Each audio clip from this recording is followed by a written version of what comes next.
The packages arrived on a bright Saturday morning, each one neatly wrapped with shiny paper and colorful bows. My husband's parents had always sent gifts for every grandchild during the holidays, a small family tradition they were proud of. I placed all the boxes on the dining table, one for each child in the family. My sister-in-law's twins had theirs, my brother-in-law's daughter had one, and at the end sat a small box with my daughter's name, Lila, written in neat cursive. She was only 4, bright-eyed and full of questions about everything. "Mommy, is that one mine?" she asked excitedly, tugging at my sleeve.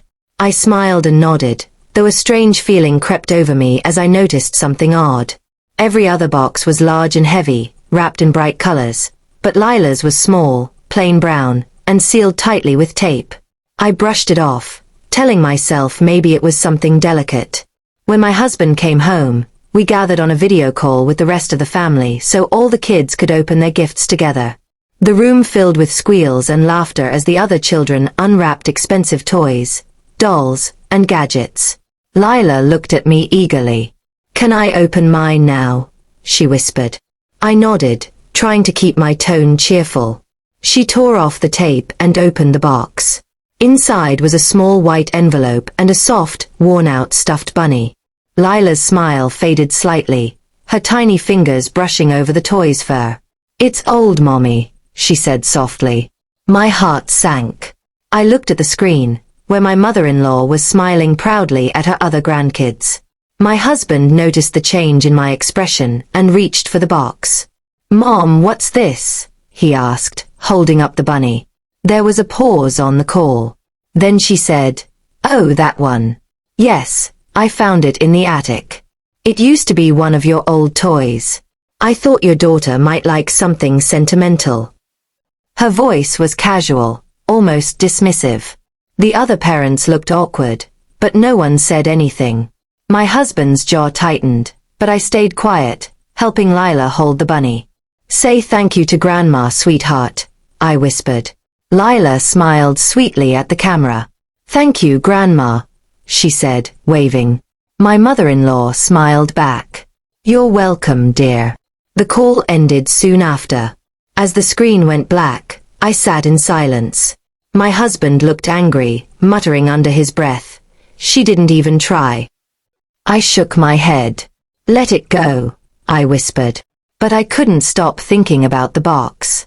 That night, while cleaning up the wrapping paper, I noticed the small envelope still lying on the table. I hadn't opened it yet. I tore it gently and pulled out a folded piece of paper. My hands froze as I read the first line.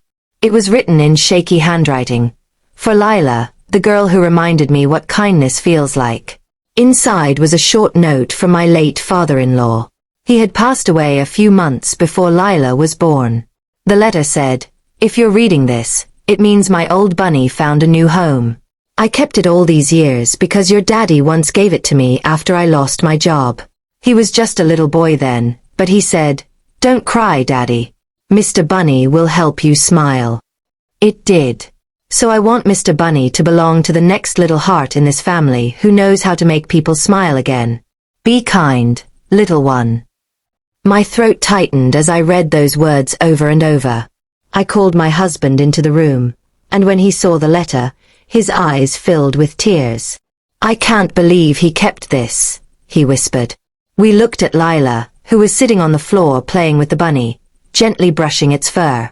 "She reminds me of him," I said quietly. My husband nodded. "She really does." The next morning, my mother-in-law called. Her voice sounded different, soft, almost emotional. "I didn't know about the letter," she admitted. "Your father-in-law must have slipped it in before he passed.